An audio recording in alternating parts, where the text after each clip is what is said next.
Hello, नमस्कार, आदाब, सत श्री अकाल और सलाम अलैकुम। मैं मोहम्मद अहमद काज़मी लेकर आया हूँ आपका पसंदीदा कार्यक्रम आपके रूबरू। आज देश भर में एक चर्चा है, बहुत ही घिनौना क्राइम हुआ है जिसमें हैदराबाद जो कुछ हुआ उसके बारे में आप जानते हैं और आखिर में उसको जिंदा जला दिया गया। ये मुल्क कहाँ जा रहा है? इससे पहले दिल्ली का वो वाक़या जो निर्भया का था, वो बहुत ही दिल दहलाने वाला था और न मालूम कितने ऐसे वाक़यात ऐसे हैं जिन पे रिपोर्ट भी नहीं होती और लोगों को पता नहीं चलता। ये तो सिर्फ वो केसेस होते हैं जो मीडिया में आ जाते हैं। मेरे साथ अनीस अहमद खान साहब हैं जो एक लंबे अरसे से पत्रकारिता कर रहे हैं और समाज के मुख्तलिफ पहलुओं को देखा है, समझा है और सरकारें कैसे बिहेव करती हैं और कर रही हैं वो भी अच्छी तरह जानते हैं। अनीस अहमद खान साहब, वेलकम है आपका। आप बताइए कि ये जो ऐसी दिल दहलाने वाला जो वाक़या हुआ, जिसमें आज पूरा देश प्रोटेस्ट कर रहा है, मुख्तलिफ तरीक़ों से उसके ख़िलाफ़ आवाज़ उठा रहा है, ये आखिर क्यों हो रहा है, किस वजह से हो रहा है और हमें ऐसा हम समाज किस तरफ जा रहा है जो इतने बड़े क्राइम होने लगे और बार बार हो रहा है, आखिर क्यों?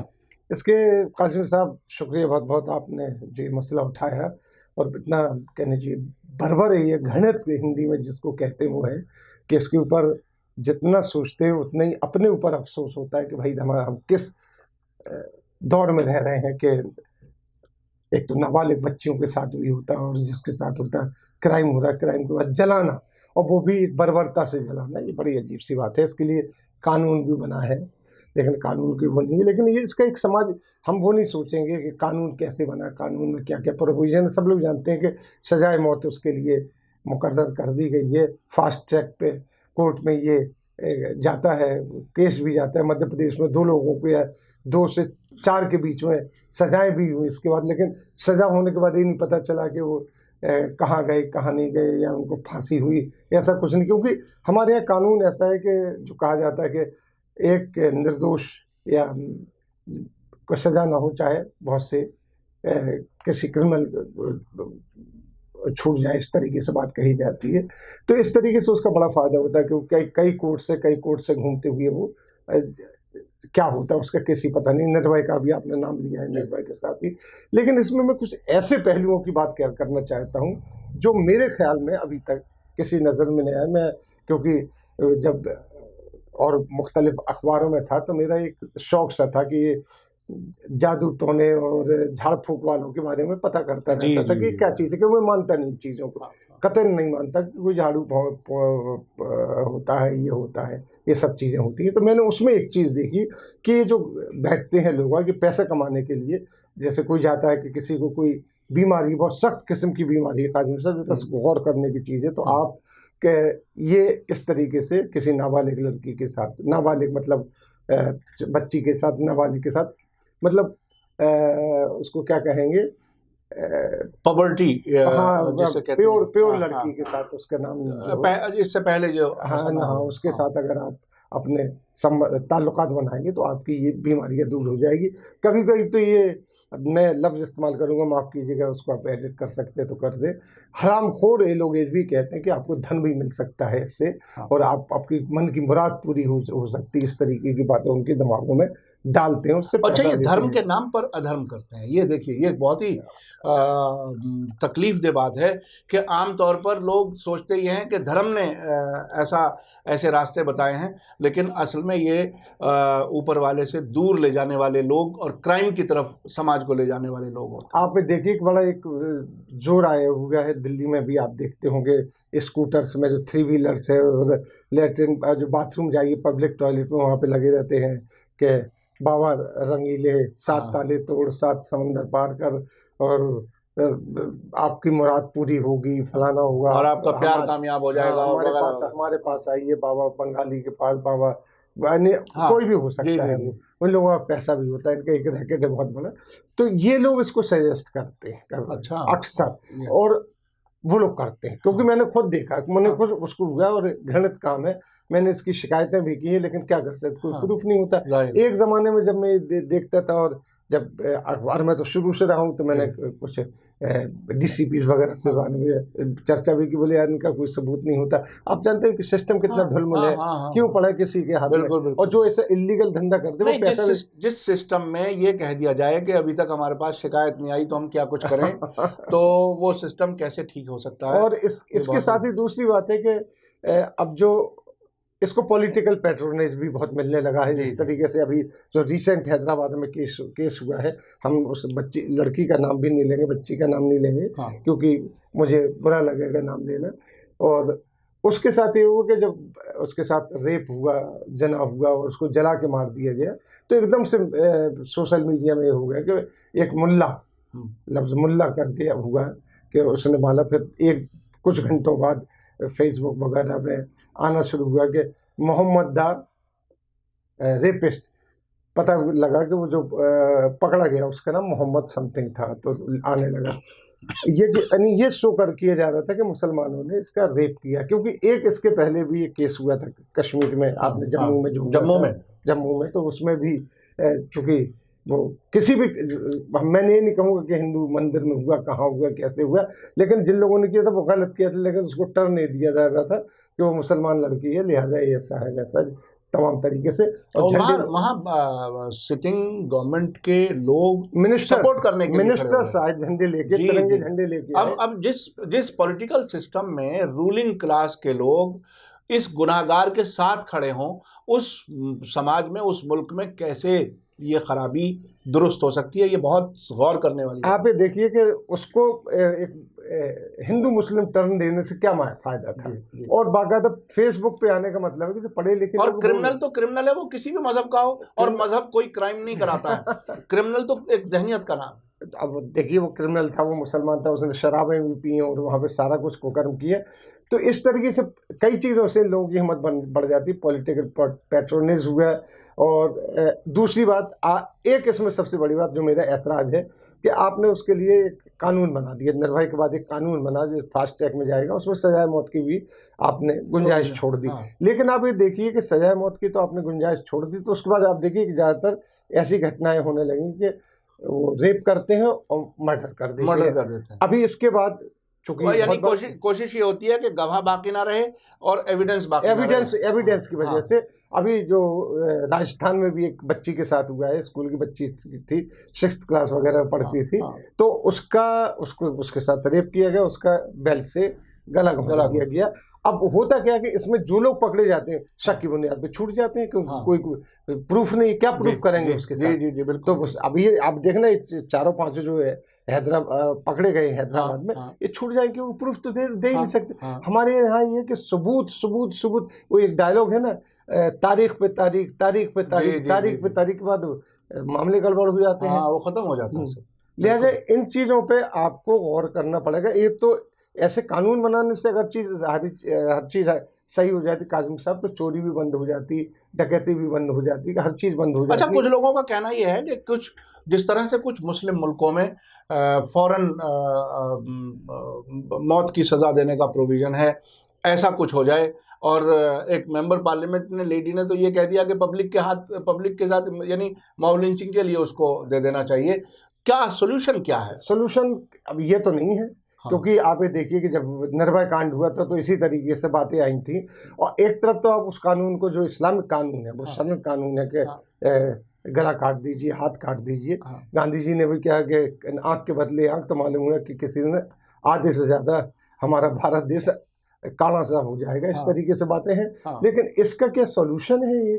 और इसमें कितने बेगुनाह लोग मारे जाएंगे, वो प्रूफ तो मिलेगा नहीं। कोर्ट ने कह दिया। आप वहाँ जैसे लाइए, जैसे एक किस्सा है अभी के जो हमारे माओ थे, तो जब उन्होंने अपना चार्ज लिया, वहाँ से सब चीज़ अपने हाथ में ली, तो एक रेप हो गया एक लड़की का। और जब उन्होंने कुछ अखबारों में आया कि मैंने माओ को आवाज़ लगाई थी और माओ नहीं आए, तो माओ उसके पास पहुँचे, उनसे पूछा कि आपने आवाज़ लगाई थी? उसने कहा मैंने आवाज़ लगाई थी, लेकिन आप नहीं आए। तो बोले आप अब मेरे सामने आवाज़ लगाई बड़ी ज़ोर से, जिस हिम्मत से लगाई। तो उसने आवाज़ लगाई और माओ ने चारों तरफ पुलिस वाले खड़े कर दिए, 1.5 मील के एक एरिए में, हर फरलांग पे उसके आगे और फिर उनको बुला के बताया कि पूछा कि कहाँ कहाँ तक आवाज़ गई, तो उन्होंने कहा इतनी दूर तक ये आवाज़ साफ सुनाई दी। तो उन्होंने पहले तो उस इलाके के सारे लोगों को सस्पेंड किया और वहाँ से कहा सारे लोगों को पकड़ के लाइए।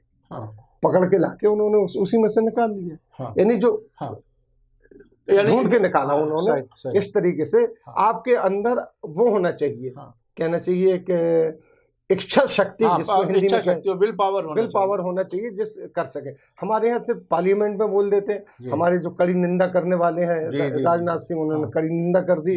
बाकी जो कभी कभी फैशन में बोलती हैं हमारी जया बहादुर जी, उन्होंने फैशन में खड़े होकर बोल दिया। वो कभी सड़क पे आई हैं इस चीज को लेकर। और क्या वो जम्मू के बारे में भी ऐसी ही आई थी? ऐसी आई थी। अच्छा, उन्होंने क्या अवेयरनेस कैंप चलाए हैं? इसके लिए जरूरी है अवेयरनेस पैदा करना। जी, लोगों के अंदर बेदारी हो। हाँ, सोसाइटी में बेदारी हो। जो सोसाइटी जब पढ़े लिखे हो जाएंगे सारे लोग, बेरोजगारी बढ़ रही है, हर चीज बढ़ रही है। काजमी साहब, चेन स्नेचिंग से लेके मर्डर बढ़ रहे हैं, छोटी छोटी बातों में मर्डर हो रहे हैं, हर चीज बढ़ रही है इसमें। अच्छा, उसमें तो कुछ लोग दूसरी तरह से भी कहते हैं कि हालात, मुल्क के इक्तिसादी हालात खराब हैं, बेरोजगारी है, क्राइम बढ़ रहा है, वो एक अलग चीज है। वो अलग चीज है। लेकिन ये जो लड़कियों के साथ ज्यादतियां, रेप के वाकयात जो हो रहे हैं, इसको कैसे कम किया जाए? कोई इसके इफेक्टिव कोई रास्ता? इसके लिए सिर्फ अवेयरनेस है। जिस तरीके से अवेयरनेस कौन करे, किस तरह से करे? अब देखिए, इसमें जो आपकी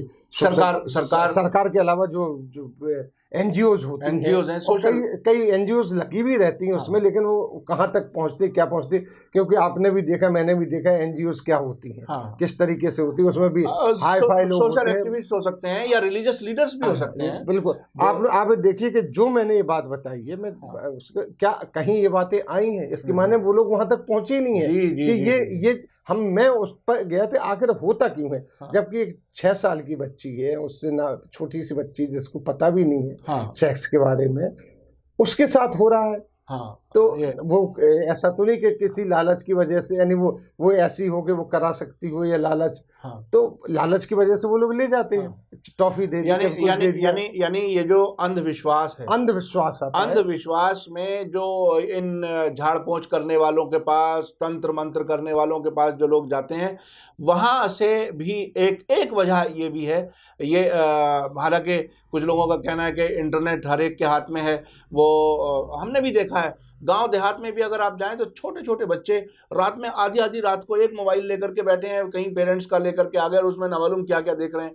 तो ये खराबियां पेरेंट्स को, समाज के जिम्मेदारों को, सोशल एक्टिविस्ट को, मजहबी रहनुमाओं को, किसी भी मजहब में कोई क्राइम, और इतना घिनौना क्राइम मैं नहीं समझता कहीं भी कोई इजाज़त दे सकता है। वो काम करने की ज़रूरत है। इसमें मीडिया क्या कर सकता है? आप थोड़ा सा मीडिया में यह है कि मीडिया में जैसे कि आप कर रहे हैं डिस्कशन, तो इसी तरीके से डिस्कशन होना चाहिए और नई नई चीज़ों को लाना चाहिए जिससे अवेयरनेस आए, लोगों में अवेयरनेस आए। और ऐसे क्रिमिनल को पहचान के आप पुलिस में दीजिए। लेकिन पुलिस में तो ये होता है, मेरा तो अपना तजुर्बा है, चूंकि मैंने इतनी साल पत्रकारिता की, छोटे छोटे अखबारों से निकल के आया, पुलिस ही क्राइम करा रही है, आज भी करा रही है। मैं अभी कुछ दिन पहले एक मंदिर के पास बैठ गया, थक के कहीं से टहल के आ रहा था, अपने कॉलोनी पार्क है एक बहुत बड़ा, तो झील से मैं टहल के आ रहा, वहाँ बैठ गया तो कुछ अंधेरा सा था। तो वहाँ एक पुलिस वाला आके खड़ा हो गया, 4-5 एक लड़का है, उसने कुछ पैसे दिए उनको, उसने गिना, उसने बड़े अबे साले फिर कम लाया, इसके बाद 3 आए, उसने दी थी 3 और 4 से उसने हिसाब लिया, चारों ने चाय पी और चले गए।